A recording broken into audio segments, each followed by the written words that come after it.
Bwana Yesu asifiwe, mpenzi mtazamaji wangu wa Gospel Shine. Nipende kukaribisha tena siku ya leo. Na kama bado hujasubscribe basi usisahau kusubscribe. Siku ya leo nakuletea somo ambalo linasema vitu 7 ambavyo ni chukizo mbele za Mungu au vitu ambavyo Mungu havipendi. Kuna vitu ambavyo sisi kama wanadamu tukifanya Mungu huwa anachukia. Na vitu hivyo si kwamba nimevitoa tu kichwani, bali nimeweza kuvitoa katika kile kitabu cha Methali, ile sura ya 6, kuanzia mstari wa 16 hadi wa 19. Tusome kwanza andiko hili.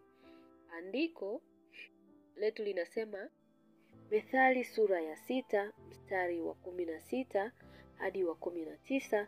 Neno la Bwana linasema, kuna vitu 6 anavyovichukia Bwana, naam, viko 7 vilivyo chukizo kwake: macho ya kiburi, ulimi wa uongo, na mikono imwagayo damu isiyo na hatia, moyo uwazao mawazo mabaya, miguu iliyo mepesi kukimbilia maovu, shahidi wa uongo asemaye uongo, naye apandaye mbegu za fitina kati ya ndugu. Hivi ni vitu ambavyo ukivifanya ni chukizo mbele za Mungu. Sasa nitakufafanulia kimoja baada ya kimoja. Kitu kimoja hapo kutokana na andiko hili ni macho ya kiburi. Tunaposema macho ya kiburi, tunaweza kusema ni ile hali ya majivuno, au tunaweza kusema mtu anayeona wengine hawana thamani, au ni mtu mwenye majivuno, mtu mwenye kujisikia, mtu anayejiona yeye ni wa muhimu kushinda wengine. Kwa hiyo unapokuwa katika hiyo hali, ujue unafanya chukizo mbele za Mungu, na ni kitu ambacho Mungu hakipendi. Kama tukisoma katika sura hii ya 6 ule mstari wa 17, neno linasema macho ya kiburi, kwamba unapokuwa una kiburi basi ujue unamchukiza Mungu. Kwa hiyo tusiwe watu wa viburi, tusijione sisi kwamba tuko zaidi ya wengine. Hapana, tunatakiwa tuwapende wengine na kuwajali wengine. Lakini pia jambo la pili ni ulimi wa uongo. Kusema uongo au kupotosha ukweli. Yaani unapokuwa unaongea maneno ambayo sio ya kweli, yaani unaujua ukweli lakini unaupotosha ule ukweli ili uonekane sio, pale unakuwa unakosea, na ni chukizo mbele za Mungu, kama neno lake linavyosema kwamba tusiwe wepesi wa kusema uongo. Kwamba tunaijua kweli lakini tunaipotosha ile kweli. Huo ni uongo na ni chukizo mbele za Mungu. Jambo lingine la 3 ni mikono imwagayo damu isiyo na hatia. Yaani kuua au kufanya maovu dhidi ya wasio na hatia, kumwaga damu za watu ambao hawana hatia. Unakuta mtu anaua pasipo sababu, anamuua mtu pasipo sababu, au unakuta mtu anakuwa anadhulumu wengine wasio na hatia, anawafanyia maovu wengine. Hii ni chukizo mbele za Mungu.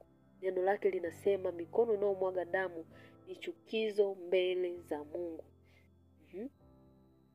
Lakini jambo la 4 ni moyo utafutao mawazo, moyo ufatao mawazo mabaya. Kwamba kuna mtu huwa muda wote anawaza mambo mabaya moyoni mwake, anawaza kufanya ubaya dhidi ya wengine, anapanga kufanya mabaya dhidi ya wengine, anapanga vitu ambavyo ni vibaya kwa wengine, au anawaza mawazo mabaya kabisa ambayo si mazuri. Kwa hiyo ukiwa mtu wa mawazo mabaya, basi ujue unamchukiza Mungu na unaenda kinyume na Mungu. Lakini pia jambo lingine ni miguu iendayo upesi kutenda uovu,